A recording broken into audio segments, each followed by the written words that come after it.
Hi mga kalicious! For today's video, pupunta tayo sa bukid para tumulong sa nagpapatuyo ng palay. Dahil nga po, anihan ngayon. So ayan, tutulong tayo para kahit papano meron tayong extra income.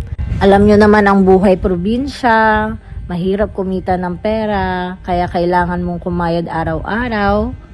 Tiyaga-tiyaga lang para kahit papano may pambili ng ulam. And alam nyo mga kalicious, ang kinikita lang namin dyan is 300 to 500 depende sa dami ng nabibilad na palay at kung magkano lang yung ibibigay sa amin ng boss. Syempre hindi kami pala desisyon, ang boss pa rin ang magdidesisyon dyan. So ayun nga mga kalicious, pahinganism na tayo dahil magpapakain pa tayo ng mga isda mamaya after nating matapos tong pagwawalis na to. So yun, pupunta na tayo ng fish pan ng boss nila. Boss nila Mimay kasi extra lang naman ako dito para alam nyo. So ayan nga mga kalicious, magpapakain tayo ng mga hito. Ayan, hito yan. Nakikita nyo naman diba, hindi naman kayo bulag.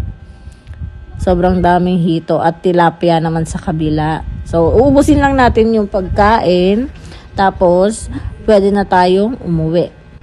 Pero dahil nga, palubog na ang araw, pauwi na sana kami, mga kalicious. At bigla nga, bugs! Inatake na nga tayo ng bagyo. Bagyo Nisem, hindi tayo makauwi. Sobrang lakas ng hangin at kidlat. Hanggang dito na lang muna mga kalicious. Thank you for watching! Mwah!